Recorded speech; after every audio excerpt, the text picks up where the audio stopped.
we're ready for our final lecture today. And I'm actually, I mean, there are large expectations, Sebastian, because I expect this to be my favorite lecture during the school. And it's thanks to the fact that Sebastian Wetzel opened kind of the field of interpretability of machine learning in physics. And I hope he will tell us about crazy stuff he did. And but just for the introduction, so he did his PhD at the University of Heidelberg. Please correct me if I'm wrong. And he's now at the Perimeters Institute in Waterloo in Canada. And between, was there something additional? So not really. So I stayed a bit longer in Heidelberg after a PhD. Good, good. So yeah, enjoy the lecture. Thanks. And Sebastian, floor is yours. Thanks.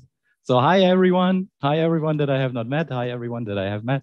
So thanks for the invitation. Thanks for letting me talk here. Thanks for not leaving on Saturday afternoon. I will like implement a few breaks where I will tell you that now I've said most of the important things, and if you're still there, you can stay, and if you don't want to stay, then you can leave. So my initial talk title was interpretation of neural networks, and then I figured out, oh, I should talk 2 hours, and that led me to talk about my new regression algorithm in the second part.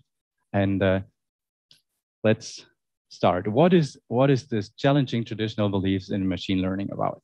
So the first common belief is we think, or we were taught, that neural networks are a black box algorithm, so that you can understand it in several ways. So neural networks like follow your universal approximation theorem. They can approximate any function, but we do not know the training dynamics. So it's a black box from this perspective, and it's very hard to examine neural networks after they are successfully trained and figure out what they have actually learned to make their decision. So this can either be something that is very close to what we humans would use to make a similar decision, or it could be like it's something completely different, something like completely elusive that we cannot evaluate or recognize. The other common belief is that the prediction performance is limited by the bias variance trade-off. So if you remember, I hope you all remember Roman's talk, his lecture, and he described he presented you an equation that is called bias variance trade-off, and it gives you an expectation value for the mean squared error, which describes the performance of, in Roman's case, I think it was Gaussian regression. And this bias variance trade-off is somehow related to overfitting and underfitting. I will later go deeper into it. And it applies to almost all single algorithms. So there are a few new works. For example, there is this double descent. If someone has heard of that, I will not talk about that, but if someone is interested, we can talk about it after my talk. And there is another way, which will I present in this talk. And the last common belief is when your teacher tells you, don't train your supervised model on unlabeled test data. So when you first train your neural network and you're a total noob, maybe it will happen, you get your data set and you just train it on all the data you have. Happens to everyone. I started like that. Maybe someone else also started like that. And then you figure out, okay, there is test set, there is validation set, and I should not train on my test data or on my validation data. I should use my validation data to optimize some hyperparameters. But in fact, this is not entirely true. So, okay, I will have trouble with the pointer. So we all know that there is supervised learning and there is unsupervised learning, and like very rough overview here is we have supervised classification and we don't have so many labels. What can we still do with our unlabeled test data? We can do some unsupervised classification. So I put some question marks in there that it's for you to answer.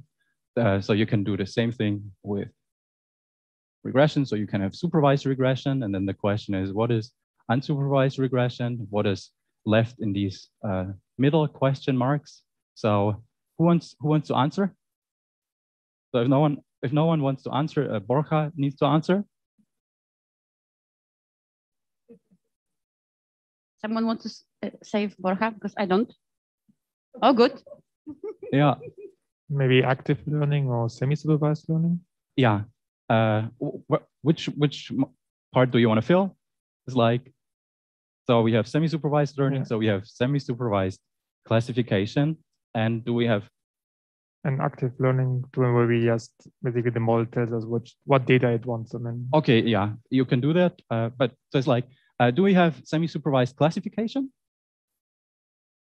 Yes. Yes. Okay. Do we have semi-supervised regression? I don't think so, but maybe. Maybe. Anyone knows? Okay. Borja? Yeah. Okay. Yeah. Okay. You can get the next question. So of course there is semi-supervised regression and there is semi-supervised classification, and these are what is unsupervised classification called? It's one variant. Anyone knows? Okay, you go first. I think that's called clustering. Exactly. So clustering is a form of unsupervised classification. It's not exactly unsupervised classification because it does not necessarily mean that when you label your classification problem that your classification problem corresponds to the exact same solution that you would get with a clustering algorithm. But if you turn it around, a successful solution of a clustering algorithm would provide one of the more obvious labeling problems. So in that way, there's a natural connection between unsupervised classification or clustering and supervised classification. And in supervised, what is the equivalent in supervised regression to unsupervised regression? It's like, does anyone know that?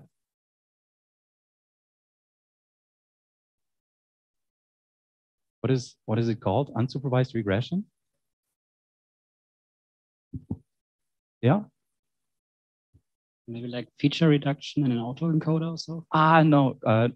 No. It starts with D.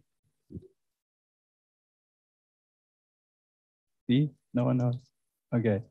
Does not exist. Yeah. Okay. So when you do clustering, you have this these sparse spaces in between clusters, and you can draw these boundaries, which give you some labeling information. Unsupervised regression, there are some people who claim to do that, but it doesn't really make sense because you can, for each kind of data set, you can have so many different regression problems that you can formulate. You can perform regression on each single feature. You can, even if you would have a single clear regression problem, you could just deform it or have a different bias that offsets your regression target. So it doesn't really make sense to formulate a strictly unsupervised regression problem. Okay, yeah.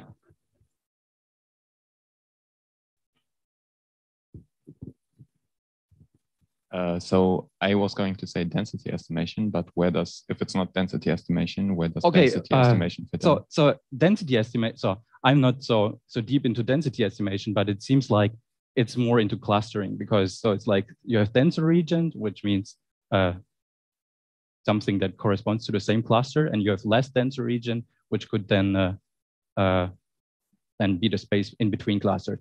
Density estimation you could also see it like you have a predefined function where you want to perform regression on, but then you say the regression target is the density. So you already like give this additional information, which if you don't know what you're looking for. So if the real regression target is, say, Boston housing data set, and you want to do house price estimation, if the real regression target is house prices, then you would want to perform house price regression. And density estimation is one specific regression task that you do not know because you do not have labels. So you do not know the task. Isn't that like unsupervised then? Like in the sense that you're not.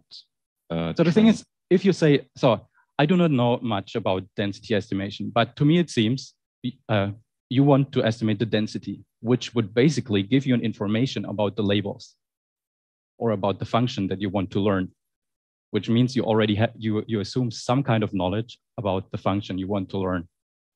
So. Okay, yeah.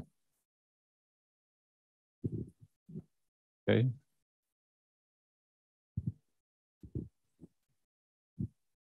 I mean, just to add to the debate, how would you call, for instance, all this new work that has been done with autoencoders in which you can extract actual values from the latent space, no? So at the end, you are regressing some of the physical parameters of a system by doing unsupervised learning. Okay, so with autoencoders, you can do different things. So you can do dimensional reduction, you can do clustering, you can do face recognition. It's not necessarily like so. If you're talking about unsupervised regression, it's not unsupervised regression. I mean, okay, it's just to debate, but at the end, if you want, I mean, regression is just predicting a continuous value, or I don't know how you're defining. Yeah. Defining that one. So if you can learn some physical parameter and extract it with an autoencoder, and then in the latent space you have a continuous value that describes some whatever property of the system, you are regressing it by unsupervised learning. So if you enforce somehow through the loss function or some certain, so you need to make sure that you'll learn the function you want and not something else. You need to control that somehow. If you just have data and no labels, it is a priori not clear at all what the desired regression target function is. Like, yeah, I understand, completely. but there has been examples in which magically it appears. I mean, what you would expect in a regression problem, you can do it with traditional autoencoders. Well, okay, I do not. It's just I do not debate, see how. Okay, I do not see how. Maybe you can show me something that I do not know, but I don't. I think that you put some, because I think you mean the autoencoders that you have input and output. It's the same, but then I think that I think you think about this inferring physical parameters, but they trained on, I think maybe I'm mistaken, on like regular data where they input output, but then you compare to something you knew what you wanted to have in this regression in this latent space. Okay, but yeah, I think it's a nice discussion maybe for later. So can I have just a little thing? Sure. Yeah. So getting back to the density estimation topic, so if we think about also the autoregressive networks that also Karaskia mentioned on Monday, or also all the new deep generative models that are arising, isn't this a sort of unsupervised regression? Because what you do there, you know, some sort of form of a distribution that you want to infer up to a normalization factor which is intractable, and then what you do, you just try to do some machinery to approximate this distribution with a density estimator. And then what you can do in the end, you can just sample some physical observable or some estimates of some physical observable. So in some sense, you can do a sort of unsupervised regression. Does this goes along the line you wanted to mention, or is this completely off? Okay, so for me, when I define a regression problem, it's assumed that there is a function. You have the labels y, and they're generated by some function applied to the feature variables x plus some noise that is drawn from some distribution.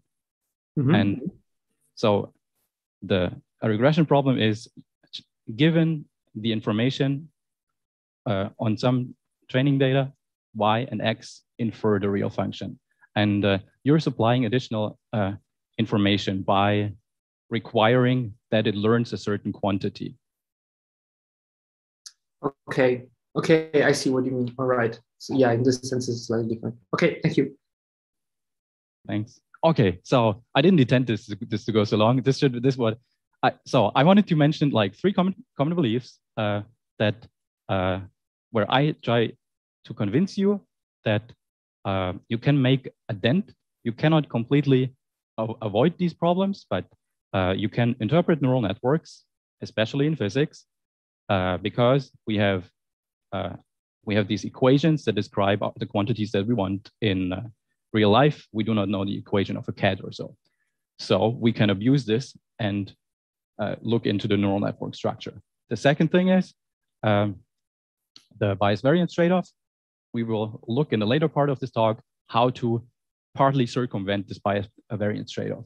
And the last part is semi-supervised regression. So from here, you can see why semi-supervised regression is important, because we do not have proper unsupervised regression. So in semi-supervised classification, you can go back and use some of the results from unsupervised classification, but in semi-supervised regression, you don't have that. Okay, then let's start with the first part. Interpret, like as my original title, interpreting artificial neural networks in the context of theoretical physics. So this is the start of the talk.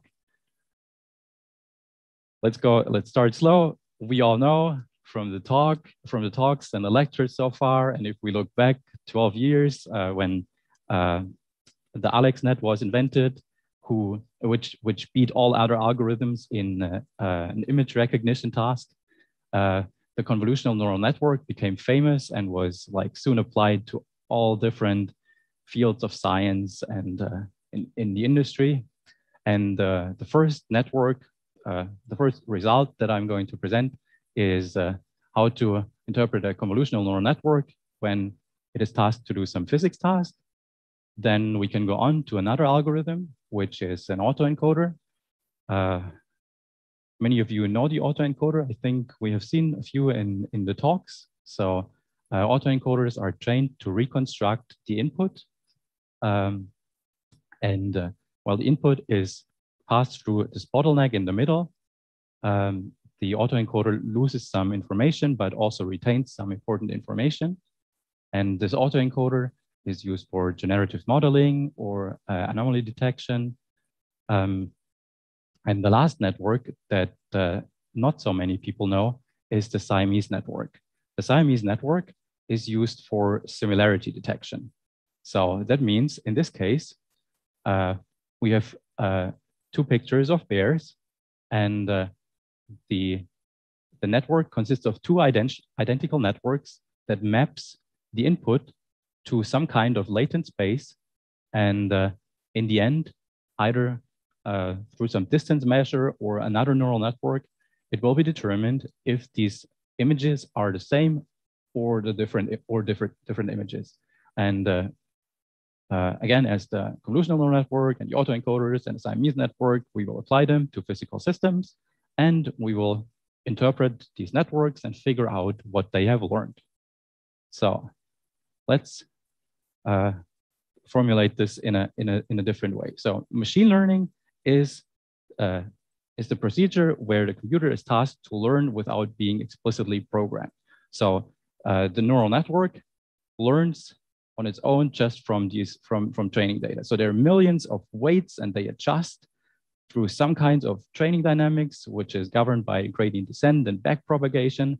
But these weights in the neural network, they are kind of elusive. We have like millions of them. So it is for us a hard question to understand how they learn and what they have actually learned. So the question that we answer is, what do neural networks actually learn? We don't try to understand the training dynamics. We want to figure out the dominant quantities that a neural network learns and codes in these weights to figure out a solution to the problem that it is tasked. And the next question would be, if we are at that point, we could look at the neural network and identify quantities that we already know or we can go a step further and see if we can use this knowledge that the neural network has found, recover it, and then draw some other conclusions that we can use in science, figure out stuff about systems that we do not know. Okay, so I already gave you the overview when I showed you the pictures of the networks. So I will introduce artificial neural networks. I will interpret all the networks. So I already told you about how a neural network looks like. So this slide is important to remember because it will give us an important view where we need to look when we interpret neural networks. So I hope by now we all know how artificial neural networks look like. They are a feed-forward graph, and we have input data that consists of some features and corresponding labels. We adjust the weights and the biases such that the output of the neural network is close to the predicted label on the training data and on the test data. And the question is now, what are some techniques how we interpret what this neural network has learned? So as Anna has already told you, I published like one of the early works when no one was interested in interpreting neural networks. So I was pretty lucky that at least a few years later, other people found it quite interesting because otherwise it would have been really ignored. And so the early works of interpreting neural networks was my bottleneck scheme, which is not really a huge invention because it comes quite naturally. And the other part is the correlation probing neural network, which I used in these 3 papers, and I will talk about it later. But let's first mention some other works. For example, looking at the weights can be quite successful if you have a small network or if you have a convolutional network where you just need to look at the previous layer and you can see some stripes that could give you a direction where how the most important data is aligned if you want to detect some lines or so. But if you want to find any more complicated structure, you would need to combine these weights somehow. So in physics so far, some people have tried it and it was successful in a few tasks, but normally I would say no. It works in the most simple cases, but if you want to go and examine some more complicated networks, it will fail. Then we talk about Anna's work. You want to talk about it? Patrick will talk about it. So, I mean, no worries. If you don't mention it, we cover it. So, okay. So, one way of interpreting neural networks is with influence functions. So, Anna can tell you a lot more about it. She knows it much better than me. But the important idea behind it is you have your data and you train your neural network to perform a certain task. If you now remove a certain data point and the performance, you train it again and you compare the performance to the previous run and you see that the performance changes, then the predictions change in some way, the loss landscape changes in some way, then this data point was very important for the decision of the neural network. In the same way, you can also remove some parts of the features. So for example, you can, if you have a picture of cats and dogs, you can remove the eyes. And if the eyes are important to make the prediction, then the prediction accuracy will drop when you remove the eyes. This is like the rough idea how influence function works. But Anna can tell you more in detail how that works. So I can talk about other famous papers. So there are 2 really famous papers that interpret complicated physical systems. So this paper is about a dark matter system where they use a graph neural network to simulate the dynamics. And at the output of the graph neural network, they perform a symbolic regression, and then they recover a dark matter force equation, which is quite cool. And there are YouTube videos about it. So I can recommend to read it. And on the other hand of the spectrum, when you go to colder systems, there is a similar paper about condensed matter. They invented what they call correlator network, which is somehow similar to my correlation probing network. So I think the name is just a coincidence. And what this neural network does is, like, at the early layers, the network automatically performs some feature engineering. And when you train the neural network, some of these features get attached to the neural networks more than others. So that means the neural network draws more information from some features than from other features in the first neural network layer. And so they conclude that the dominant feature corresponds then to the dominant correlations in the condensed matter system. And with this, they are about to identify, like, the nature of the phases in a condensed matter system. Hold on. Okay, this is very interesting. So could you maybe just be a bit more specific, like give a couple of examples of these features in the correlations that were... Okay, I do not know the details, but I know that all the correlations were very short ranged. So it's like so I might be wrong, but something, so I would imagine it looks like they have a lot of different filters of size 3 to 3, and they have like different filters that with fixed weights that correspond to different correlations in the data. So each of these filters only give you a positive output if the neural network wants to learn one single certain correlation that is present in the data.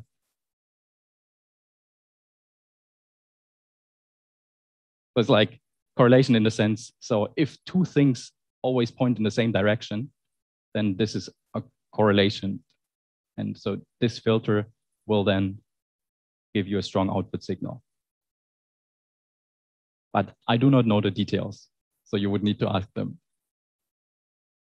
Okay, there is one other work that I want to mention, which is Physical Concept. It's also a quite famous paper, is discovering physical concepts with neural networks. They use an autoencoder, and they attach another question neural network to the latent space, and they want to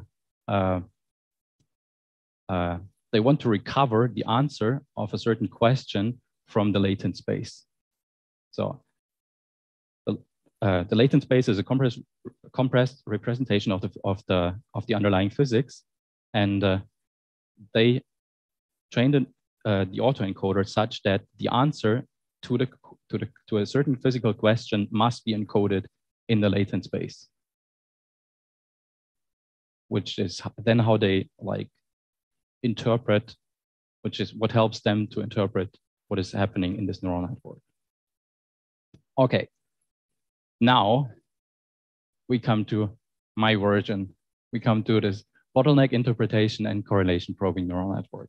So if you expect anything that is like amazingly fancy, it doesn't really make sense to stay here, because the idea is really simple. So what is this bottleneck interpretation? So if we think about neural networks, we have millions of parameters, and the problem is when they learn a certain quantity, these quantities are encoded all over the networks. Like, these quantities are distributed among different layers and different neurons. And if you want to interpret something, you have a hard time to retrieve it. Sometimes part of the networks die out, and some don't react. Sometimes if you use a lot of dropout regularization, the information gets spread over different parts in the neural network. So you have a hard time to recovering the information. But if you just introduce some bottleneck somewhere, then you force all the information to flow through this bottleneck, which not just means like that in one layer you compress all the information through the bottleneck, but also layer-wise. So the idea is here, you identify or you implement a bottleneck somewhere. It can either be right from the start in your training architecture, or you can use L1 regularization or lasso regularization, if you remember it from Roman's talk, to delete some neurons during training to enforce this bottleneck. And the idea is now simple. If this single neuron contains the information of one single dominant observable OR quantity, you can map this output to via bijective function to the quantity, like to so it's like you can map the output of this neuron by some bijective function to the quantity. So after we have identified or enforced these bottlenecks, we perform some kind of regression. It can be symbolic regression, can be polynomial regression, can be whatever regression you like, but some form that is interpretable to you to retrieve this kind of information. Now, we could do that, but we have one problem. And no, we don't have it. Wait. I think, wait, no, the slide. Here's the slide. I mixed these up. Okay. Let's first recall the phase classification problem. So Eliska talked a lot about these phase classification problems and different machine learning algorithms to evaluate phase diagrams. This was the first paper by Juan. And I hope you remember, we produce a lot of Monte Carlo data that corresponds to the underlying system. In this case, it's the two-dimensional Ising model. The Ising model has a phase transition at 2.269, and I don't know the further numbers. And we want to use a neural network to identify this phase transition. So what we do is we simulate the system and we train, we label the Monte Carlo configurations from the lower temperatures of the phase diagram as a ferromagnet. We label the higher temperatures of the phase diagram as a paramagnet, and we do not label the intermediate region. So we train the neural network on all the labeled Monte Carlo samples, and afterwards we evaluate the neural network on the intermediate region. And we find that with a very high prediction accuracy, the neural network can label these unknown data points. And at the point where the prediction probability, the average prediction probability switches, this point indicates the phase transition. And now there have been so many papers published about it. You can reproduce this result in so many systems. And while we do not have a proper theory why it works, by experience, if it is successfully trained, recovers the proper phase transition temperature. And the first system that we want to interpret is this system. So I already know that someone asked me, or that someone asked Anna if there is some kind of order parameter in there.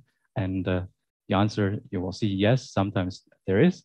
Now the question is, how do we look at this neural network? So where is a natural bottleneck, or do we need to enforce a natural some bottleneck somewhere? And the natural bottleneck that we have here is the output. So we have a binary classification problem. So just two classes, we need only one single output. So we use this as a natural bottleneck. Now we just have one enormous problem. If we go straightforward about it, we have an enormous number of input features. So it's like typically like 20 times 20, 100 times 100, or you can go even higher. But a regression problem with so many input features is normally quite hard to solve. You have a lot of noise that will make your solution very hard to interpret. So the idea is now we need to find some way to reduce the space of the possible function where we want to perform regression on, or in other words, in this case, we want to reduce the effective numbers of features on which we perform regression. And the idea is this correlation probing or interpretation net.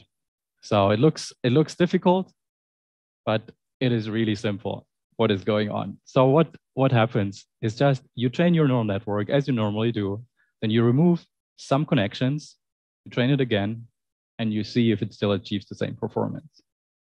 Then you remove some connections again, you train it again, and check if it still achieves the same performance. And you do this again, you cut more and more connections, you train, and at one point, you cut one connection that was important for the most dominant feature to be learned by the neural network. And when this happens, the prediction accuracy drops. So when the neural network loses the ability to learn the most important dominant quantity on the from the input data, then the prediction accuracy drops. But that is everything that happens. So, and what we do here, what you see on the left is we just have our convolutional neural network and we shrink the receptive field size, the filter size of the first layer, and we enforce that every layer after that can only look at the same part of the input feature. So the neural network cannot learn any correlation on any other side. So the neural network can only learn a very small number of correlations. So it's very similar to the condensed matter system, but it's in spirit, but the implementation is different. Okay, what is important here is this averaging layer. So that means in this case, we just probe for extensive quantities and nothing else. So if the quantity would not be extensive, we wouldn't find it. But since we know order parameters are these, or energies are these extensive quantities, if the neural network learns an order parameter, this would be the procedure to figure out if it does it or not. And we can now apply this method to the Ising model. And we shrink this receptive field size of correlations that the neural network can learn, starting from a receptive field size of 28 times 28. We look at the training loss or the validation loss, which indicates the performance, which is almost 0. So it gives you a perfect classification. So forget about these rounding errors at the validation loss. And now we reduce the window that the neural network can see before this averaging. We cut a lot of connections, and we do a lot of these cuttings, but the loss never really decreases until we come to a receptive field size of 1 times 2, which means we just see 2 neighboring spins. So what the neural network learns is like all the functions that include correlations between two neighboring spins. And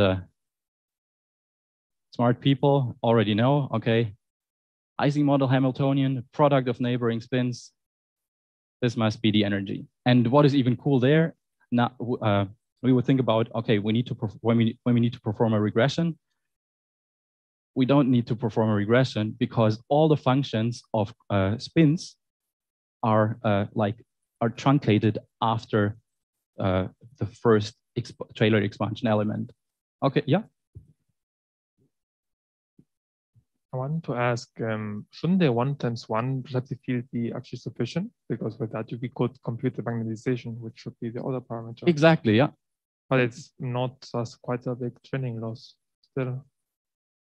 Exactly, yeah. So, okay, so you're already saying what is going on. So in this case, we were lucky in the sense that the energy gives a slightly better training signal than the magnetization.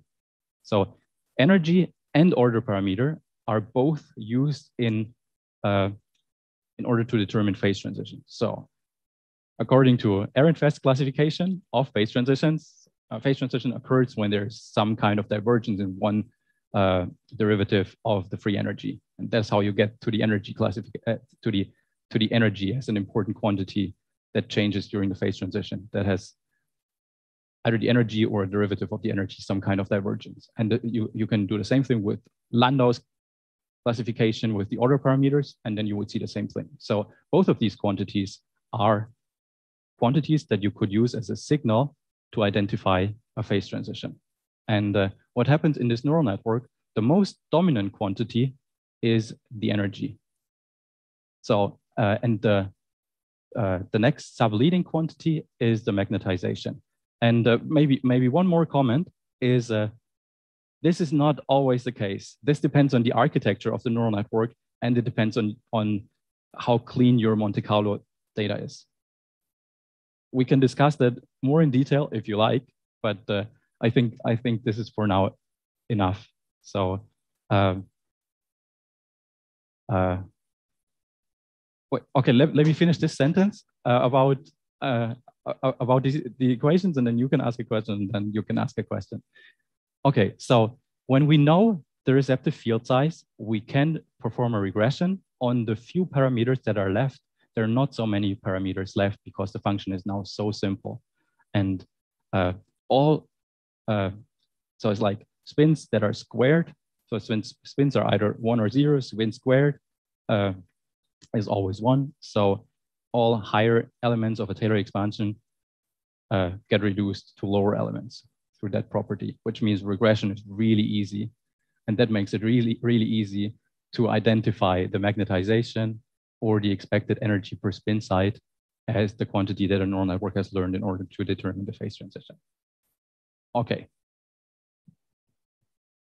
Just a thought, would it perhaps be fair to somehow interpret that, you know, why the you find the energy as the most dominant sort of quantity is because the network actually learns the Hamiltonian and actually learns more than just, you know, predicting a phase transition, but actually learns about the, you know, the behavior of the system.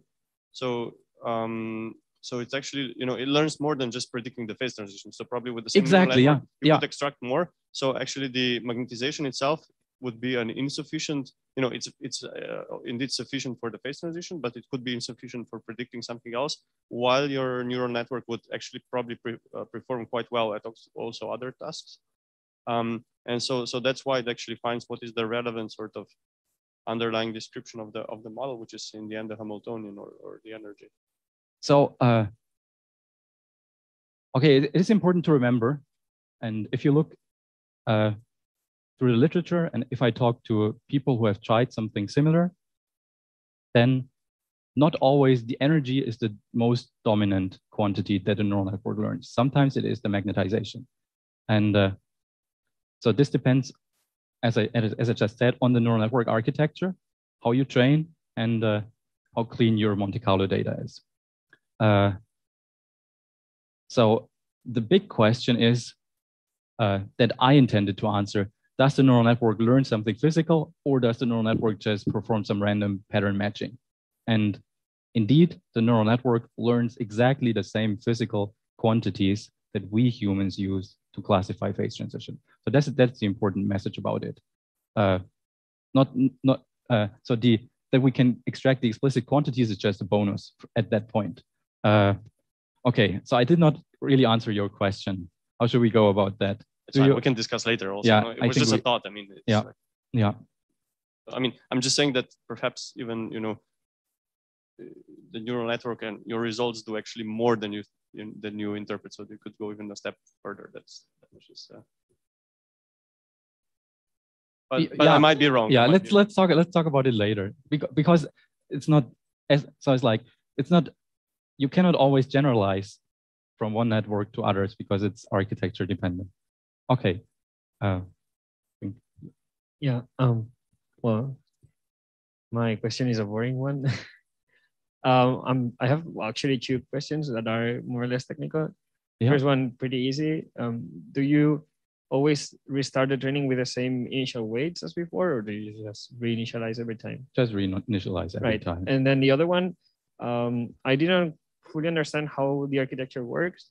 As in, you have these filters, and then you force the following layers to only be able to look at these filters, but at some point, you need to have like a collective layer to have one output that looks at all of them, no? Yeah, so I do not want to go into the details of the architecture because it's like you need to work all the, like some of the combinations out to make sense, to like have an efficient procedure to cut weights so that you don't search through a huge space, but your searching procedure is like logarithmic, like in a normal computer science search algorithm. So I don't want to go into the details of that, but the main ingredient is we choose the filters such that they can only learn these certain correlations. And how you do that, we can talk about it later. Okay, thank Yeah. you. Sorry. Okay. Okay, let's go on. Now we're going to something really complicated, like the confinement deconfinement phase transition in like in these hadrons. So when these quarks are free, and then if you cool them down, they form these hadrons, or like cores of the atoms. And I won't bore you with the details. So to be honest, I need to admit, I've just put this slide on to brag that we can also do complicated stuff. I won't go into the details. So all I wanted to say is, like, you can do the same procedure at more complicated systems, not just at the Ising model with the magnetization. You can also do it for quarks that are normally described by SU3 gauge theory, but SU2 gauge theory has the same type of phase transitions. And you can do Monte Carlo simulations with this action function, which is more complicated than the Ising model. And you can train it again. You can find the phase transition with Juan's model, how to determine phase transitions. You can interpret them, and you find a more complicated order parameter, which is in this case, the Polyakov loop order parameter. Okay, so let's forget about that, but I needed to get it in just to show you that it's not just restricted to really simple models. Okay, from now on, this will be the most complicated model that is in there. We will only have simple physical quantities that we recover. So let's go on. Let's look at the autoencoder, or it was the variational autoencoder, but I will not explain what the variational part in variational autoencoder means. So let's just think of this as a normal autoencoder. We have this autoencoder, and we apply it to the Monte Carlo samples of the Ising model. So you train an autoencoder by using your input data. You put it through the encoder, the latent variables, and the decoder reconstructs tries to reconstruct the original sample that you input. So the way you train it, your loss function is the reconstruction error, and then you hope that the latent variables save you the most important information about the input data that are important to reconstruct the output. And in fact, what is quite interesting, if you enforce a small bottleneck, the reconstruction loss will be really, really bad. So using this as a dimensional reduction tool is a really bad idea. But what you can now do, what is cool at the autoencoder, you have this natural bottleneck. So the cool thing is you don't need to think about the bottleneck because you have it right in the middle, and it just jumps out. More people than just me had this idea. So after we have trained the autoencoder everywhere, not just, so it's unsupervised, so we don't need labels on all temperatures, then we can look at what happens. So at that point, we have not identified any task that we solve. We just reconstruct we try to reconstruct the samples. But if we now try to interpret what these latent neurons learn, in this case, the latent parameters are again like perfectly correlated with the magnetization. And the cool thing is now, if you look at the distribution of the latent representation of the latent parameters, you can see sometimes after a certain temperature, they are very far apart from zero, and sometimes above a certain temperature, they're clustered at zero. And this is what allows us, again, to identify a phase transition. So in addition to all the machine learning models that Eliska has already explained to you, this is a model where you do not explicitly train it to find a phase transition, but the properties after we interpret, we get a sense of what is encoded in the latent neurons of the autoencoder, And since this is the order parameter, or in this case, the magnetization, we can use it, if we temperature average it, to find a phase transition temperature. Sadly, my Monte Carlo skills at that point were not so great, so it does not look so well. But I can promise you, if your Monte Carlo skills are better and your training is a lot cleaner, the phase transition looks cleaner. But you will never get to the accuracy of one's feed-forward neural network when you just train it to find a phase transition.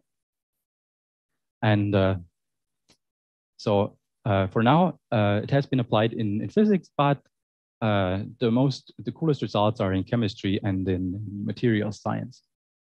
Okay, so we have interpreted convolutional neural networks and we have interpreted autoencoders. By now, I think we're done with this face recognition thing. We've done enough. Let's do some other physics, and let's learn about Siamese neural networks. So some of you might remember from the introduction what these Siamese neural networks are, but if you're not, I will explain it again. So Siamese neural networks correspond of these identical pairs of input neural networks, like neural networks that apply to each half of the input pair and map the input, each element of the pair, to its latent representation. And after that, the latent representation is compared, and it will be determined if these elements of the pairs are similar or if they are different. Okay, let's visualize this a bit. So these are people from my group. Some of them already left. So, oh, there's a question. I would like to ask for the magnetization versus latent parameter plot where around 1 there is no linear relation.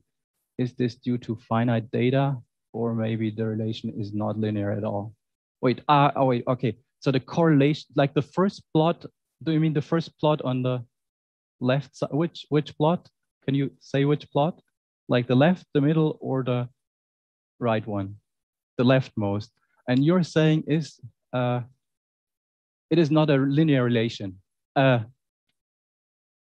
Okay, you're right in a sense, it does not need to be a linear relation. So it's like, as long as it's a bijective function from the magnetization to the latent representation, it has still learned the same function as the magnetization. Then it's like a question, it's like what, when you have an order parameter and you define it as it needs to be 0 in one phase and a non-zero in another phase. So then it's like, the first thing is we see, okay, let's go back. Okay, so at first we see 2 arms of the magnetization, which corresponds to magnetization +1 and -1, which is not, so the order parameter is defined like over a thermodynamic ensemble. And when it gets evaluated, that it will be 0 in one phase and non-zero in the other phase. You can also then say that the magnetization times 4 is an order parameter. So that means if you transform the magnetization in this sense by some sort of function, it is still an order parameter, but you have just redefined it. So you can see it like this. So the important part is here, you in principle can define a bijective mapping between the latent space and the function that you want to learn to be able to say that they are the same quantity. But actually, what is happening on that is an artifact, but it is still not so. A priori, it is not clear that the true answer should be aligned. So even if you have an S-shaped curve that is somehow tilted, it would still be, it would still indicate that the function would learn the magnetization. You just need to be able to define one-to-one mapping. So if you look at these correlation plots, as long as you can find a bijective mapping, then you can argue that these functions are identical. So it's like that the same information is contained. You will later see, I will have some plots in the next plots where you see what happens, how these plots look like, these correlation plots, when the quantity you're looking for is not encoded, and you will see it's a total mess. So it's like, this is really clean. Okay, let's go on. Siamese neural networks. So let me spend a little bit of time there. Okay, yeah, to explain again what these Siamese neural networks do and why they are important. So normally we have, if we imagine we have this machine learning algorithm, imagine your favorite machine learning algorithm or neural network that is tasked with a 4-class classification problem. So all pictures of Alex get mapped to Alex, all pictures of Anna get mapped to Anna, and Estelle and Roger equally. And it is then tasked to identify a picture of Roger, and maybe it will then able to successfully identify Roger. In this case, I think it is able to do that. And now the thing is, if you imagine this is my research group, Alex already left, Anna is about to leave or just left, and new people are coming in. So you would need to retrain your model, and you get different classes. You get more classes. So each time a new member comes or leaves, you need to deploy a new model. But what if you can use the same model over and over again? And that is where the Siamese neural networks comes in. So instead of training for each of these classes, you train for same different. So as your training data, you input pairs of same or different. So Estelle is different from Matt. So this training data point gets the label different. And these two pictures of Roger should be the same. So they get the label the same. And the Siamese neural network gets trained to solve a binary classification problem to just give same and different labels. So now if someone else gets into this group and they take a picture of you as a reference, and they want to identify whenever you enter the building in the camera, if this is really you. So they cross-check with your reference if you are the same person. And you can use still the same neural network, even though this picture of this German dude was not in the training data set. And that is quite cool. And maybe for some people who want to do some kind of research and they're looking for projects, Siamese neural networks have so much potential, and you can do so many things, and there is still so much low-hanging fruit left to do with these Siamese neural networks. No one is working on them. So if you're looking for a project, try to find something that can be solved with them, like an infinite class classification problem. Okay, now that we know. Sebastian, yeah. Do you have time for question? Okay, yeah. Yeah. So can you use the Siamese networks as a clustering method? Yeah. In the sense that you take a pair of two and say same different, and on the big set of data, we can make the clusters of it. Yeah, so it's like, it's a bit different than a normal clustering method, but the latent representation is exactly what you are looking in a clustering solution. It's exactly the same. Anna, what? No, just maybe like, yeah. take a break. Yeah. So that's the last example, and then I will summarize the first part. So one simple example that we could give the Siamese neural networks is like when planets fly around the sun, and we simplify it a bit. Each planet, we look at the planets like in one night. We measure the coordinates and the velocities. We write them down, and we look at the planets, measure the velocities and the position at the other night, and we want to know if it's still the same planet or if it's a different planet. And now, so if we only have a few planets, it's easy, but if we have like thousands of planets that move around the sun, that gets quite difficult. And then let's assume we have an astronomer that has already figured out to identify some of these planets. So we have labeled training data where we know where the position and the velocities of each of these planets are in the night sky. But for some other planets, we do not know which planet in one night corresponds to the planet in the other night. So you could train a Siamese neural network on pairs where you have the same planet at different nights, and a pair where you have different planets at different nights to identify identify if you have the same or the different planet. Okay, so you prepare this balanced training data set. If you remember Eliska's talk, I think it was Eliska, yeah. And you train your Siamese neural network. And then you apply your Siamese neural network to some unknown planet trajectory. And if you do that, you will be able to identify the corresponding planets in 2 different night skies with a very high accuracy. And you can now look at this latent representation and see what it has learned. And if you do that, in this case, it's really easy because polynomial regression is enough. And the feature space is already so small that you don't need to shrink it anymore. And you just go through a very, very small calculation. And you see that the only dominant contributions to the latent space are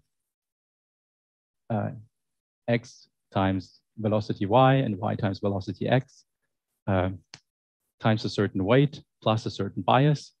And since we know biases and weights can be absorbed by the neural network and rescaled, we know that the neural network at this point has learned the angular momentum. So what is happening? The neural network calculates the angular momentum from the planet positions and velocities. I have assumed the mass is the same for all of them, because then it would be, otherwise it would be too easy.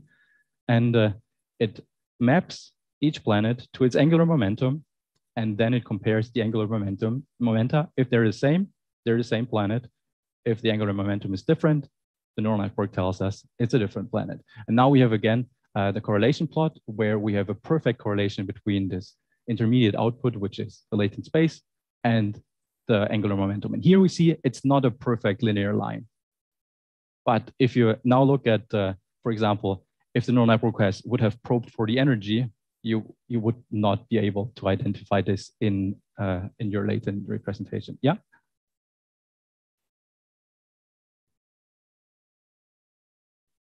Sorry, Anna, I will sit on the other side the next time to spare you the walking. So this is amazing. So I just wanted to, I mean, it's really incredible that the neural networks learn the angular momentum. I was just wondering, so how do you do this calculation over there? So how do you calculate what your latent variable is? So that's like assuming that it is angular momentum, then you can do it, or? Okay, no. So we do not know. So it's like, it could have learned something completely different, something unphysical to solve the task.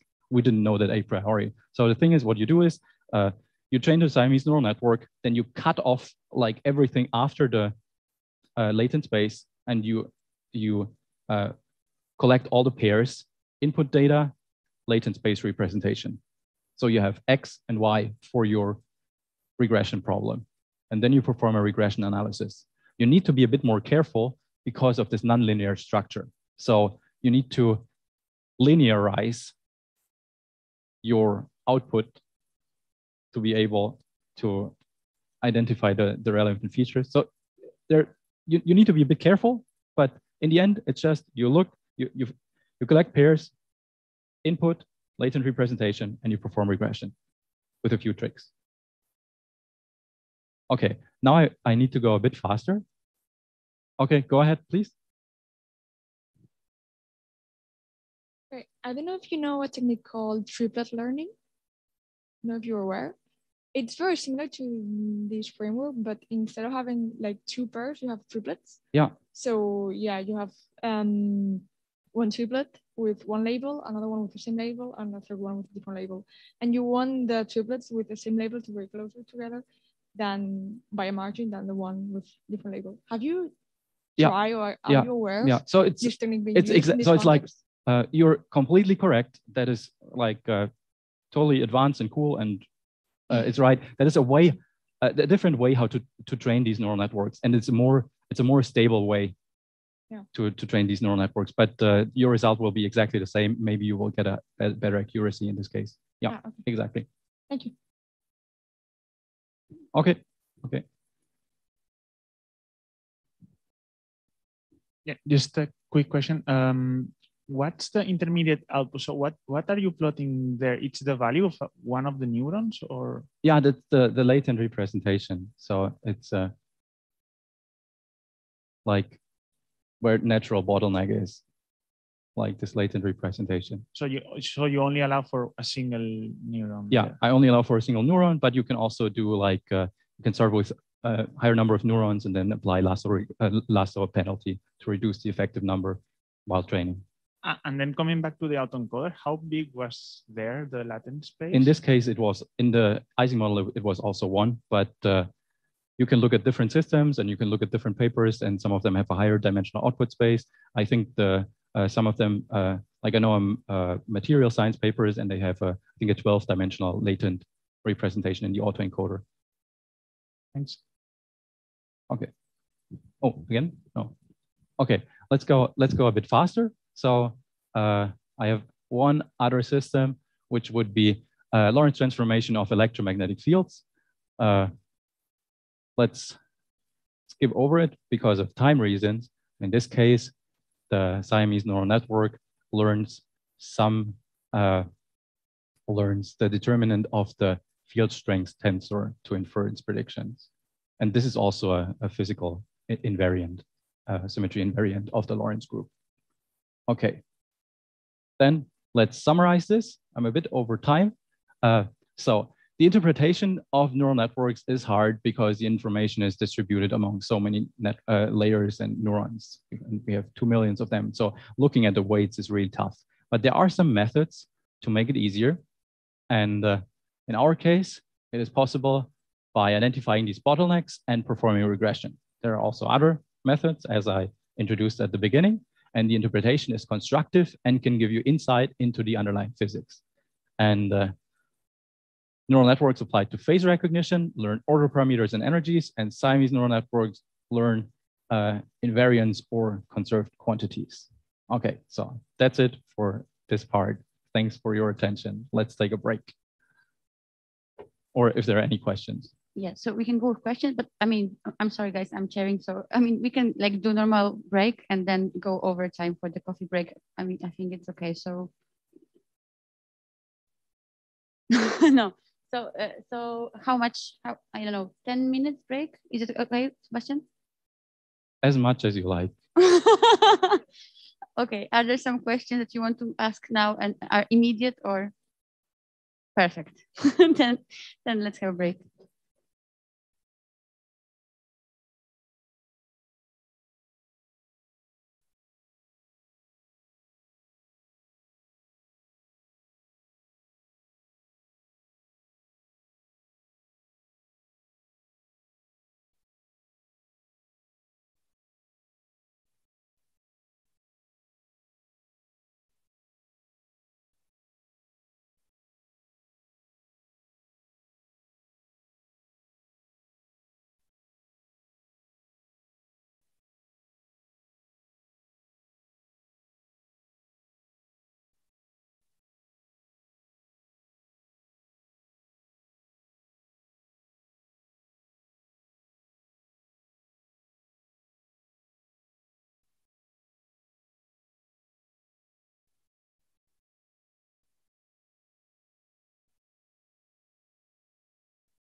Okay, so just one announcement. Yeah, I'm very sorry, but we haven't done many mistakes, but we did one. There is no coffee break after this, and it's unfortunately our fault. But I think as an award, Sebastian will get more time for his talk, so he can use the coffee break for his talk and questions. Yeah. Oh man. Yeah. Yeah. Okay. I will come up with something. Maybe someone has a joke in the meantime. As a reward. Yeah. The people, like I'm talking to specific people, they know what I'm talking about. Okay. So the next part of my talk is about twin neural network regression, which are two papers that I wrote. So it's like I'm talking about like these two common beliefs, like how to circumvent the bias variance trade-off, and how to do semi-supervised regression, which semi-supervised regression is normally what is normally not done because it's very complicated. I think in my case it's very simple, but it is very important because there is no semi-supervised unsupervised regression as there is clustering for classification. So I really wanted to tell it about this twin neural network regression thing because I'm so excited. And so if you're not so much interested in this specific work, there are two things that you can take away from it. And it is the bias variance trade-off is an important estimation for the expected error that you make, but there are ways to circumvent it, and you can train on your unlabeled test data with this algorithm. So these are the two most important points to remember. And for all the others who want to know the details, I'm going to start. So what am I going to talk about in the second part? I'm going to tell you how to define a regression problem. Then I will talk about the limits of traditional algorithms. And then we think about for a second, okay, what do we need to change in these algorithms to, in theory, be better than all the traditional algorithms? And then we see an example, how to circumvent a bias variance trade-off. I didn't mention the uncertainty signal yet.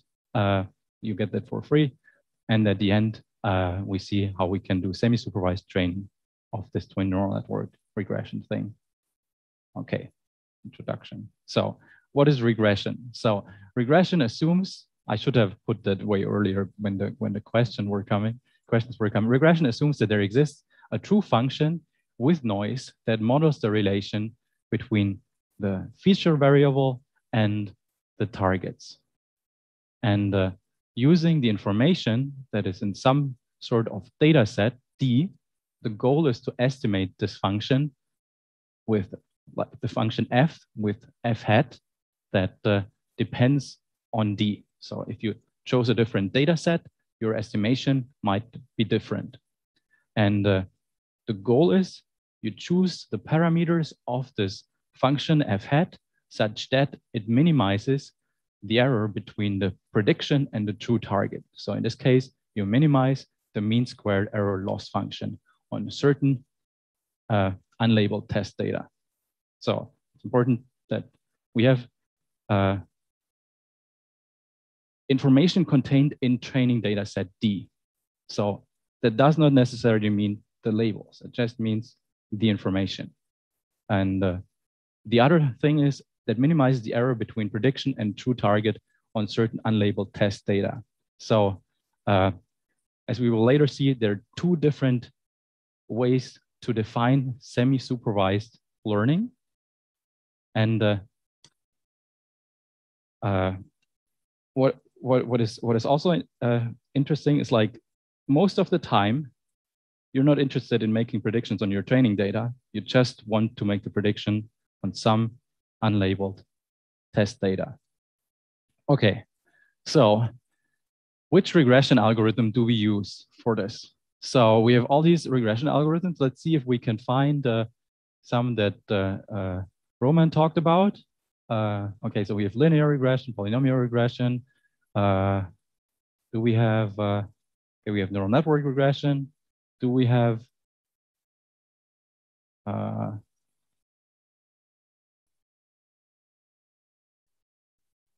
to be honest, I don't really know what Bayesian linear regression is, but probably something quite straightforward with Roman's Bayesian arguments, how to perform linear regression. But I don't know it in details. Okay, principal component regression. I don't know if Roman talked about that. Okay, so we don't have Gaussian process regression here, I think. Okay, so now the question is, if you have a regression problem, which algorithm do you use? And, like, how would you choose an algorithm? So if someone tells you about a new algorithm that is supposed to be better, is like, what arguments could this person bring to convince you that his algorithm is better? So we have all these nice algorithms. Why do we need a new one? So it's like, what can a new algorithm do better than an old one. And who cares if you invent a new algorithm that performs equally well as the already mentioned one? And so the strategy is we look at these two things, bias variance trade-off and semi-supervised learning. If we can use these to help formulate a different regression algorithm to be better than the previous ones. So what does a person want that applies a regression algorithm? So they're looking for accurate and reliable solutions. So accurate is clear. They want to minimize the mean squared error on their new unlabeled data points. And what does reliable mean? So reliable means that you have some sort of measure or signal that tells you when your model is correct and when your model is incorrect. So you can have the worst model, but if you have like an uncertainty measure, then you can still say it's reliably wrong because you can estimate somehow the mistakes of this model. And on the other hand, you can have a very accurate model that is accurate on some sort of domain, but if you go outside of this domain, you make huge mistakes. But how would you know how long you can trust this model if you do not have an uncertainty signal? So that is meant by reliable solutions. So how do we get a reliable algorithm? We need some sort of uncertainty measure. But the more important parts that we're going to talk about, how do we get an accurate regression algorithm? And normal algorithms are limited by two things that so in my opinion, these are the two main things. One is the bias variance trade-off that gives you an expectation value for your expected error. And the other one is limited available labeled training data. So if you circumvent the bias variance trade-off, you can lower your error. If you increase the information that is contained in your data, you might also get a more accurate regression algorithm. So let's talk about what is this twin neural network regression. And the twin neural network regression, the main idea is so simple that it looks stupid. So the starting point is you take a neural network, your blue is your traditional regression problem. You have an input and you force an input to learn a certain function. Okay, traditional regression problem. And the twin neural network regression, what it does, it takes an input pair like in a Siamese network, but we don't have a latent layer, fully connected, and we predict the difference between these 2 points.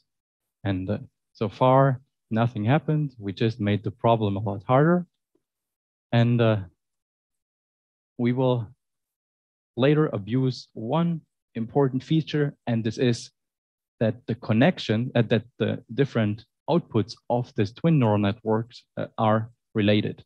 So if we look at this triangle, then we see that these blue points correspond to solutions to the traditional problem, while the lines correspond to solutions of the twin neural network regression. And the twin neural network regression solutions are related through some consistency conditions along this loop. And this is what we abuse to beat the bias variance trade-off and to do semi-supervised learning. Okay, so inputs are pairs. Why do we choose artificial neural networks? Because they have a high performance ceiling. Because of the universal approximation theorem, they can be adapted with the modular structure, so you can add convolutional layers if you want. It scales well with the number of features, and it has a high variance and a low bias. So that might also already give you an indication.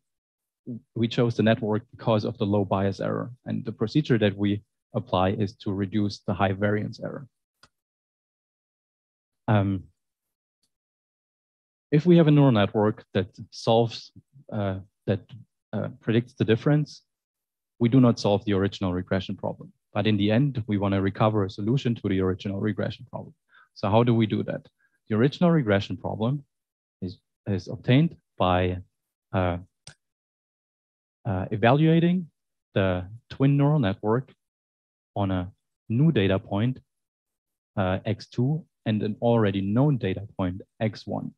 So you can predict the label of x2 by predicting this difference and adding the label of this known training data point. Okay, I think this is, at that point, it's clear. And now we can think about why this is so stupid, because the input data is now twice as large, so the problem gets a lot harder. We have twice the amount of the label noise, so it gets even more harder. And we have now one cool thing is if you build these pairs, you suddenly have squared the number of input data points.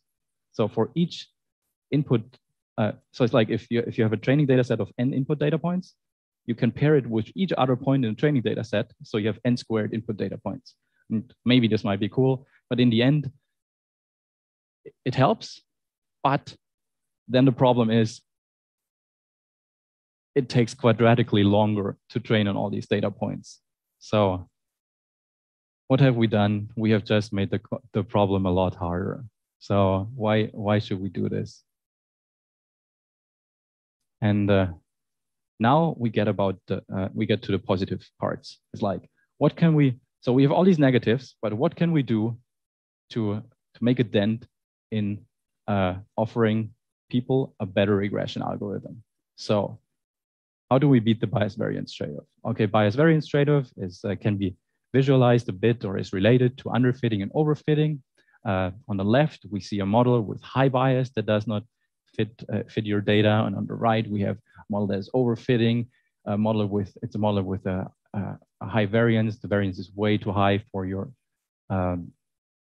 data. And in the middle, we have adjusted the bias and variance error such that the model just fits your training data properly. Okay, let's look at what the bias variance trade-off looks in a mathematical form. So you've already seen something similar in Roman's talk, and the bias variance trade-off in this form is the expectation value of the mean squared error.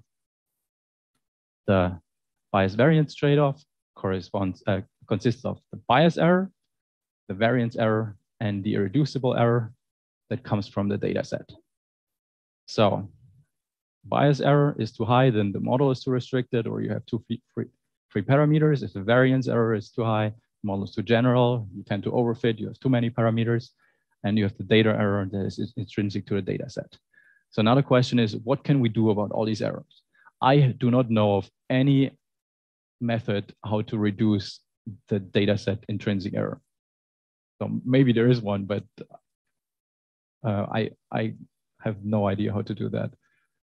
Maybe someone who's really smart can think about that. Now the question is how to deal with bias and variance error. I've already told you we chose neural networks because you can build such networks that they have a very low bias error, but in principle high variance error, neglecting the wide neural networks with the double descent. Okay, so let's look at this in a plot. We have models with a high variance error and models with a high bias error. So there are no numbers at the axis because it's just approximately put in this graph just to illustrate some concepts. So we have linear regression with high bias and low variance, and neural networks with low bias and high variance. And what can we do? We can choose a different model, or another trick that Roman mentioned is we can regularize the machine learning algorithms. So with regularizing, you increase the bias and you reduce the variance, and you might get a lower total error. And another strategy that you can do is you ensemble. So you train several neural networks to do the same task. They need to be independent, so they make different mistakes. And then you still have the same bias error, but you reduce the variance.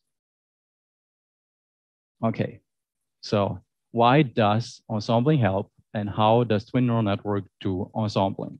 Because in this algorithm, we only train one model and we still get an ensemble. How does that work? Okay, what are the effects of ensemblings on the bias variance trade-off? So that works in general. So you can retrain your model and you will get the same effects. So you can remember, if you have a problem and you need to increase your accuracy, if you have your neural network, you can just train the neural network a few times, average over the solutions, and you might get a more accurate solution to your problem.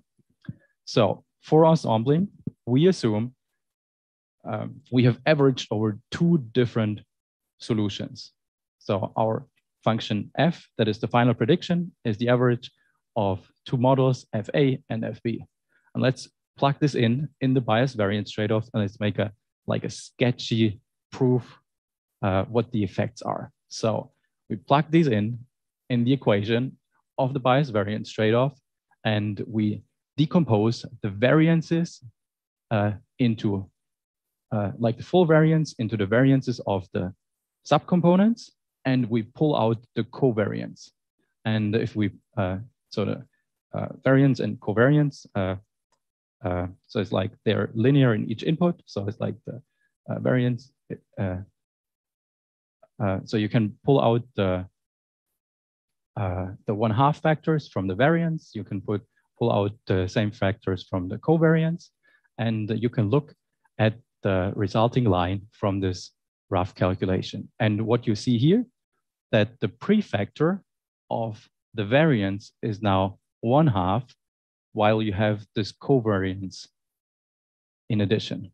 And that means if the covariance between your different predictions, f hat A and f hat B, is low, the covariance does not contribute to the bias variance trade-off, while the variance is already halved.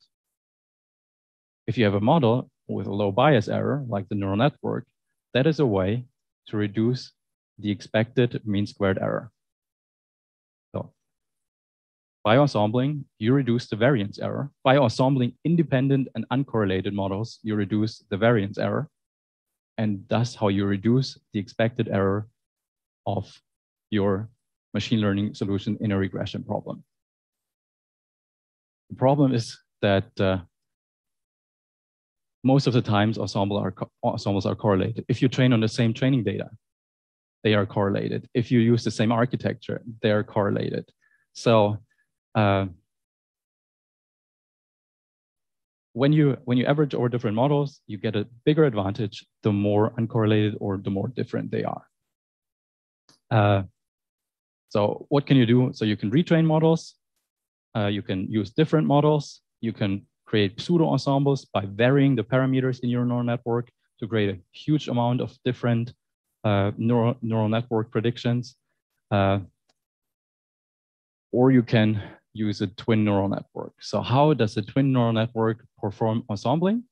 The twin neural network can just evaluate this prediction that I presented you at the beginning for every single combination of new unseen data point and all training data points. So that means by evaluating this prediction for all training data points, you get an ensemble of predictions that is twice as large as the training data set. So you only train one single model and you get an ensemble of, if you have a training set of 1,000 data points, you get an ensemble of 2,000 predictions.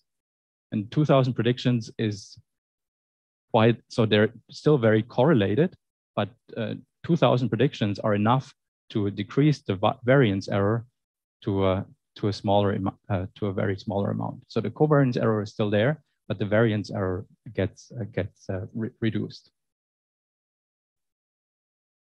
Okay, we can now apply this twin neural network regression with the ensembling to the standard regression data sets. So it might be that you already know the Boston housing data set, which is on the top left. Who has already solved the regression problem for the Boston housing data set? 1, 2, 3. Okay, not so many. Okay, I thought maybe it's more common. Okay, so Boston housing data set is MNIST for regression, or the Ising model in physics. And so what you can see here, that with twin neural network regression, you tend to beat the other algorithms on all these data sets. So everywhere where it's So in bold, we have the best results, including the errors. In green, we only have the strict best results, and we can see that in most of the cases, twin neural network beats all the other algorithms. However, we have paid a huge cost, and that is the training time. So since we scale, we train quadratically longer than a normal neural network, this will not be feasible for data sets that are larger than, let's say, 50,000 data points or even 10,000 data points. So that's a huge drawback in applying it. But the important point for you is there are methods to circumvent the bias variance trade-off. And now we will look at uncertainty estimates. And for semi-supervised learning, you need to remember these two. So we have 9 data sets. At 7, we perform better. At 2, we perform worse. And later, we need to remember what happens when we do semi-supervised learning at the data sets where we perform worse. Okay, let's look at the uncertainty signal. And so uncertainty signal helps you with reliability, so you can determine when to trust your regression model or when you can't. And even an accurate model can make mistakes when it is applied to data points that are too different from the training data. So that can be when your new data point is outside of your training domain. It can be an adversarial attack. It can be interpolation. It can be some kind of extrapolation. And the question is now, how do we determine if we can still trust the model in these regions or not? And in this case, since we have this ensemble, we can check for the consistency of these loops that need to evaluate to 0.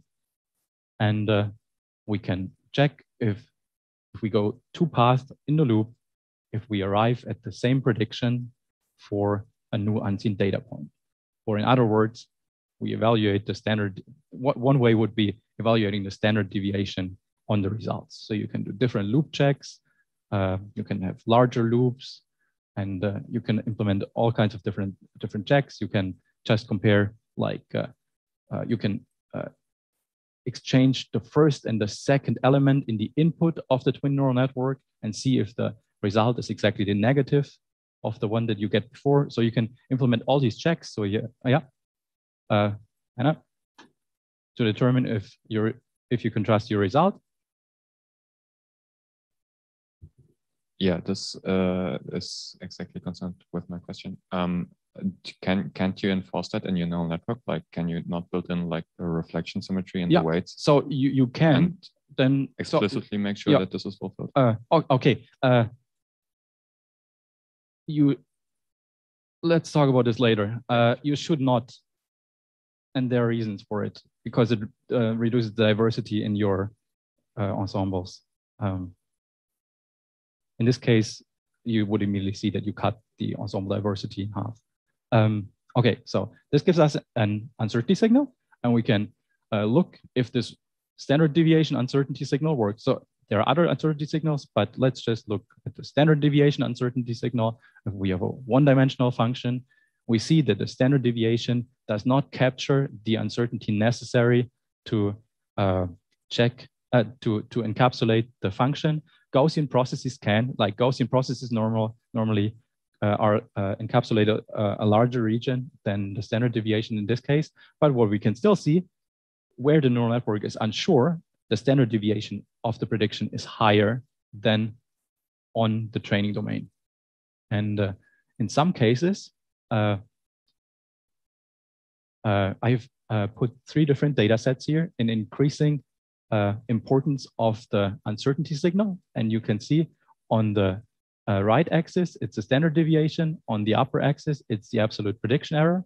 And you can see that when the standard deviation is on your unseen data roughly the same as on your training domain, then your expected outcome of a prediction on this new unseen data set will be in line with the validation mean squared error that you already evaluated. But if this standard deviation is higher, as we see in the lower plots, then the expected absolute prediction error will also be higher. So there is not a one-to-one correlation, but if your uncertainty signal gets higher, also the expected prediction error will be higher. Okay, so in this case, this is the simplest uncertainty signal that the twin neural network gives us. And we will go to the last part, which is training on unlabeled data, or otherwise called as semi-supervised regression. Okay, so let's start with an introduction to semi-supervised learning or regression. So semi-supervised learning, we learn from labeled training data. Unsupervised learning, we learn from unlabeled data. And semi-supervised learning means we learn from labeled and from unlabeled data. And now there are two main paradigms, or two different paradigms for semi-supervised learning. One is transductive learning and one is inductive learning. So the goal of transductive learning is to infer the correct labels for a given unlabeled data which is present during the training phase, which in my experience, for me, it was always the case. So when I did my face recognition analysis, I had all the data present, but I was only allowed to train on certain data points. So the test data was already there while I was training on my labeled training data points in the supervised setting. But there is also another setting, which is inductive learning, where you want to learn the explicit function to apply the function later. In this case, the goal of inductive learning is to infer the correct mapping that allows you the labeling of unlabeled data that is not present during the training phase, which would, for example, be the case if you do autonomous driving and you need to perform a quick regression task on some parameter outside, like you need to estimate the distance to a pedestrian, and you're not able to use this new unseen pedestrian data point to retrain your model very, very fast, but you need to make an immediate prediction. So these two, it's important to keep in mind these two frameworks for semi-supervised regression. And now the question is, how does twin neural network regression solve a semi-supervised or incorporate the semi-supervised regression to help it train on unlabeled data? And it is very simple. It is, again, there's a loop structure. So we train the neural network to enforce this loop consistency during training. So the loops, as we see in this triangle, need to sum up to 0. So we can supply these loops to the training data, even though we do not have, we have them labeled. So how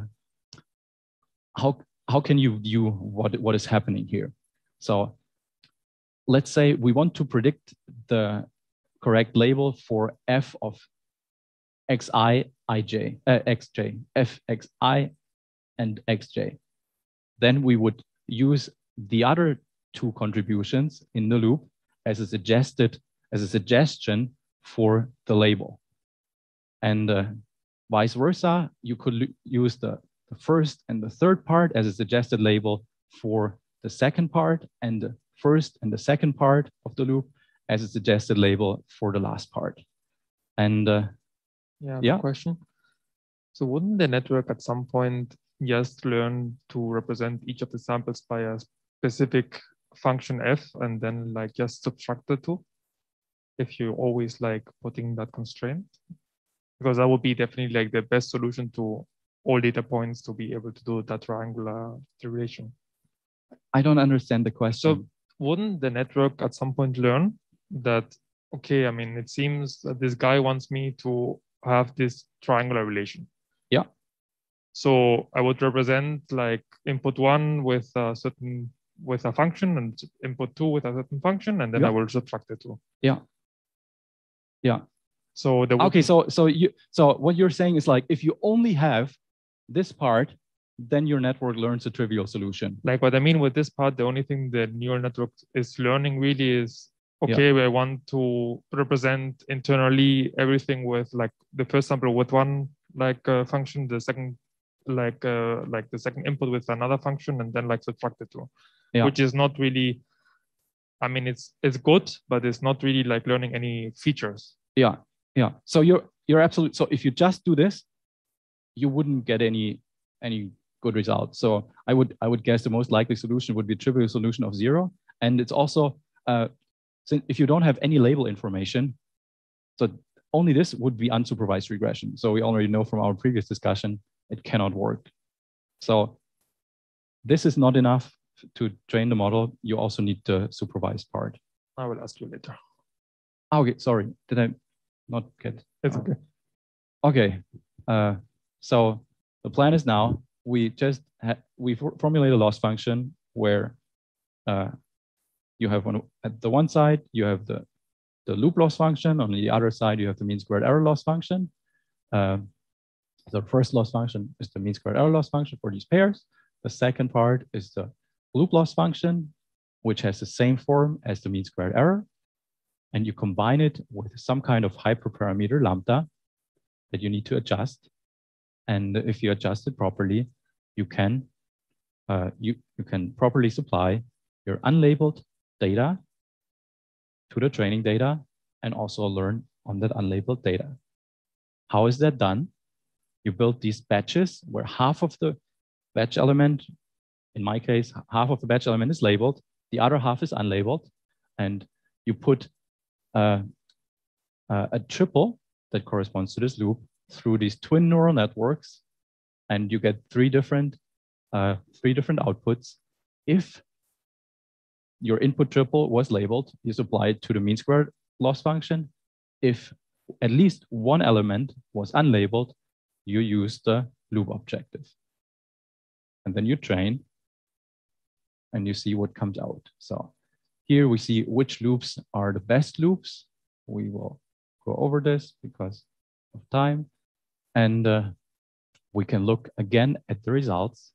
What happens after you finish the semi-supervised training? In this case, we have only used 30% of the data as labeled training data. And we have used, so we train on 90% of the data, 30% is unlabeled, and 10% is unlabeled validation, 50% is unlabeled test data. Wait, yeah, okay, so yeah, you can read it here. So we have only 30% labeled training data. That is the important part. And we have, if you remember, we have these two different semi-supervised learning paradigms. In one cases, we are allowed to use the test data during training. And in the other case, we're not allowed to use it. And if we now look at the results, we have improved the training results in transactive learning by some certain percentage points, and the same in inductive learning. And now the cool thing is semi-supervised learning, I do not know why, works exactly where the ensembling does not help. So a twin neural network, where twin neural network regression fails to improve due to the ensembling technique and lowering the bias variance error, you will get the biggest gain when you do supervised learning. And I do not know why, but if some of you can tell me, that would be cool. Okay, so here we see some plots, how the mean squared error changes when you increase this loop weight. In some cases, it doesn't help at all, but in some cases, you see it very, very clearly how increasing the loop weight helps to improve your regression accuracy. If you increase it too much, you need to be really careful when you learn. If you increase it too much, you only get the loop signal, and then you do unsupervised learning, which doesn't help at all. So let's get to the summary. Twin neural network regression is an accurate and reliable state-of-the-art regression algorithm. So accurate because it circumvents the bias variance trade-off, reliable because it provides an uncertain signal, and the other thing I wanted to show you is that you can do semi-supervised learning on unlabeled training data. And the cool thing is here, you only train one single neural network and you adjust one hyperparameter. But before you use it, always be aware the training time scales quadratically compared to neural networks. So it might not be that efficient for large data set. Okay, so that was my talk. Thanks for your attention. Sorry to keep you from your Saturday afternoon. Thanks a lot.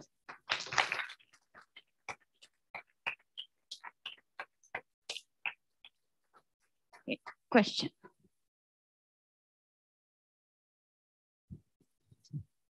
Sorry, can you a little bit elaborate on your statement where semi-supervised learning works? So you said it works exactly where ensembling doesn't work or something? I didn't quite get it. Okay, that was the empirical result. So I have evaluated the results on some data sets, and in some cases, the twin neural network achieved accuracies that were a lot better than most of the other traditional algorithms. And in some cases, it was not better.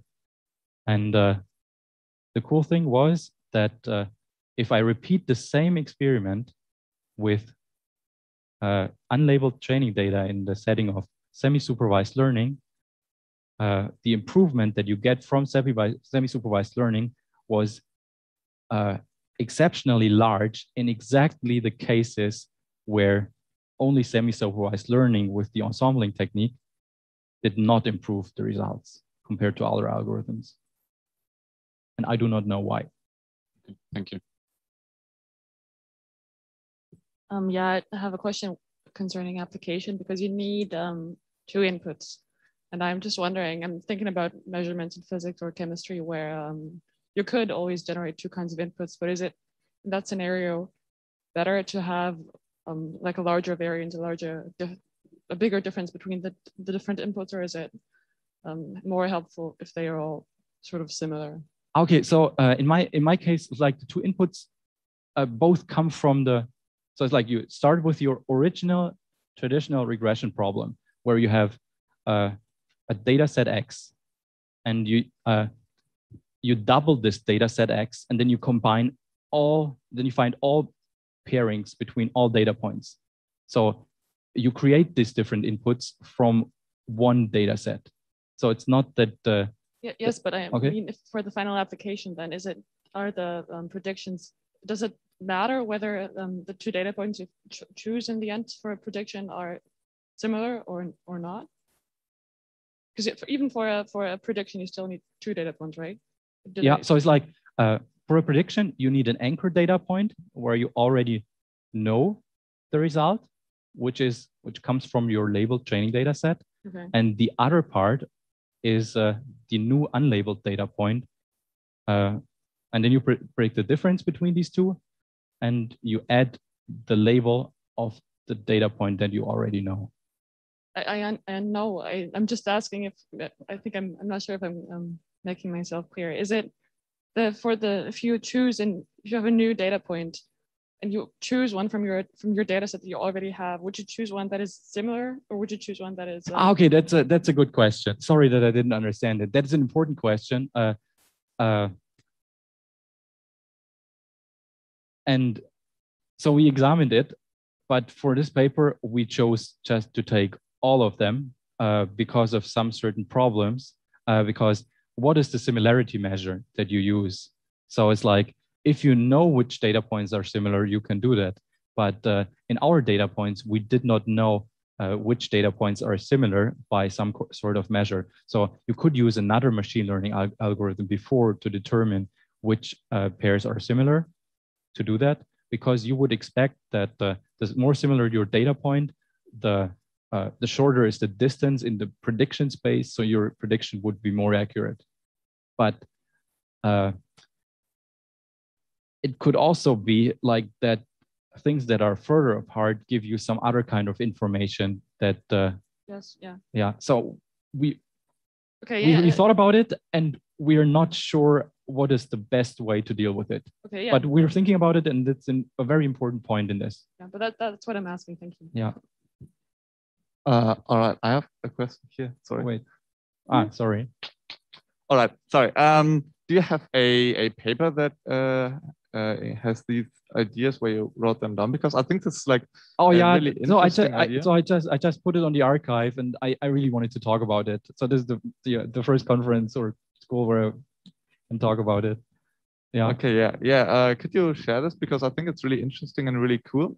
But I also feel like it's really dangerous in some parts because of this like juggling around with the test data set and everything. But I'd really like to read in detail how you're implementing all of this. Yeah. So exactly, you need to be extremely careful. Like you need to know what you're allowed to do with your test data and what you're not allowed to do. So you need to be clear by this. Yeah. I can put it on Discord. On Discord. Thank you. Yeah. Cool. Thank you very much.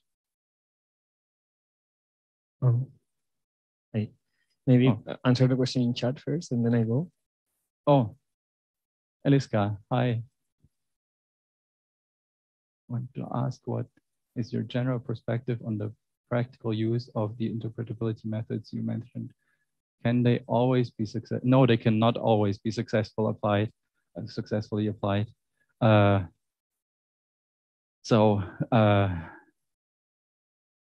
are the limitations?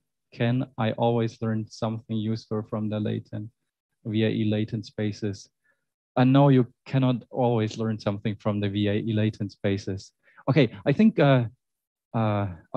starting from the VAE, I think the most important paper about, viewed by the general computer science community was the beta VAE paper. And the beta VAE means disentangling variational autoencoder. And so they applied it in a general machine learning setting. And this is, as far as I know, like the most central paper that interprets the latent space of the VAE. And these interpretability methods, when can they be applied? So if you, in my case, I assume that the underlying equations are physics equations. What does it mean? When humans recognize an equation, it's a simple equation of some sort of limit, or it's a Taylor expansion, or it's a short expression. If the expression would be longer and we would be able to receive it from the interpretation technique, it would still be hard for us to understand what this equation really means. So in order for us to understand the equation, it should be as simple as possible. And as simple as possible often means like a short form, a short symbolic expression that uses just a few sign functions that we already know, maybe an exponential function. Then you do your symbolic regression, or even simpler, it's a Taylor expansion. So in other words, what you do, you can see the neural network as an expansion of your true function. And what you do, you translate the neural network expansion into a Taylor expansion. And as physicists are able to recognize Taylor expansions, we recognize our desired quantity in Taylor expansions. So it's not always possible. What my method assumes that there is some easy to understand underlying equation that we can recover. Which interpretation technique would you use when faced with a general problem? Oh, it depends a lot. It also depends a lot on what you mean with interpretation. There are different notions of interpretations. So so the biggest difference is like the training dynamics and like the quantities, and depending on what you want to find, you can use different techniques. Okay. Yeah. So thank you for the awesome talk. You were like going quite deep with this thing of the quadratic training time. Yeah. But oh yeah, you're the computer science machine learning high speed expert, no, right? Yeah. I think that there's not such a limitation. Mainly because I don't think you have to do the n-squared pairs. Exactly. Yeah. You're completely right. So what we did in our paper was we sampled the the pairs such that approximately the training time scales linearly with the number of pairs. And then you can see that when you limit the number of pairs, that a normal neural network achieves a better prediction performance as soon as you cross the threshold of 50,000 data points or 100,000 data points, simply because you're then not able to use all the information from your training data that you have. Yeah, so in the end, it's not that bad, no? It is not bad because you can sample, but when you sample, you lose information from a training data set. So you lose information, you lose prediction power, and you could use other methods that scale better. But so you're right, but yeah, but I wouldn't use it when I have too many data points. But for instance, I'm thinking in the end, you can understand this. Imagine your input is x1, x2, and you can see this as a concatenation, but you could see that x1, like this is linear combinations of your training points where they have zeros in one part and the training point in the other. And so as long as you do linear combination of your training points, well, I'm treading a weird path here because I'm not an expert in this. Yeah, but I think you're not losing information. I'm looking to improve this method. That would be cool. So we can also talk later. I don't know if if I even can give you an answer so quickly because I also need to think about it. All right. Yeah. Oh.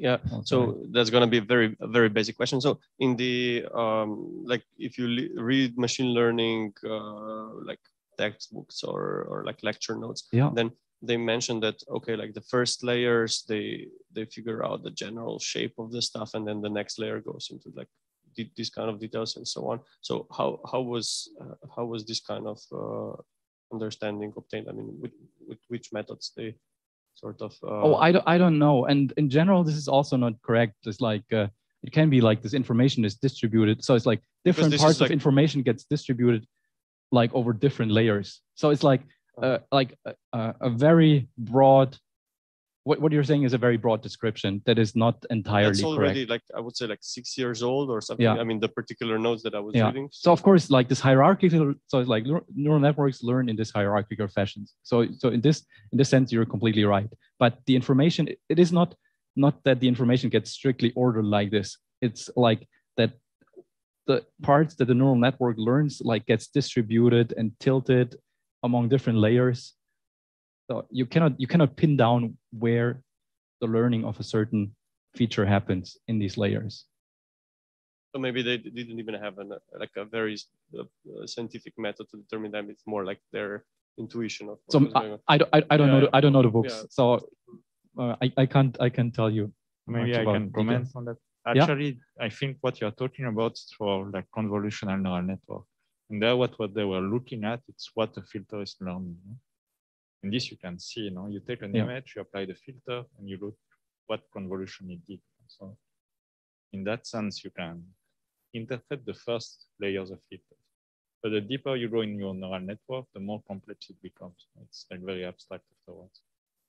So there, I mean, it's really difficult.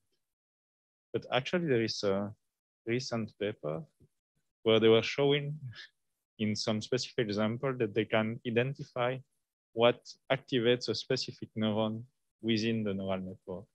And so actually it's quite interesting because they were showing that you can learn concept. So you can learn the concept of Donald Trump, for example. So every time you have an image of Donald Trump, they found that there is one specific neuron that is like activated. Oh wait, is it just one neuron or is it sometimes distributed among like more than just one neuron? So at least they were able to identify that one neuron was firing every time this concept was there.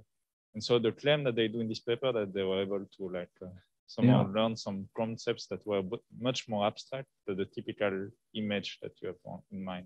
Yeah. Okay, that's cool. Yeah.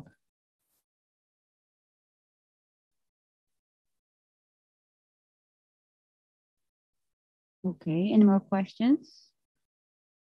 If not, then let's thank Sebastian again.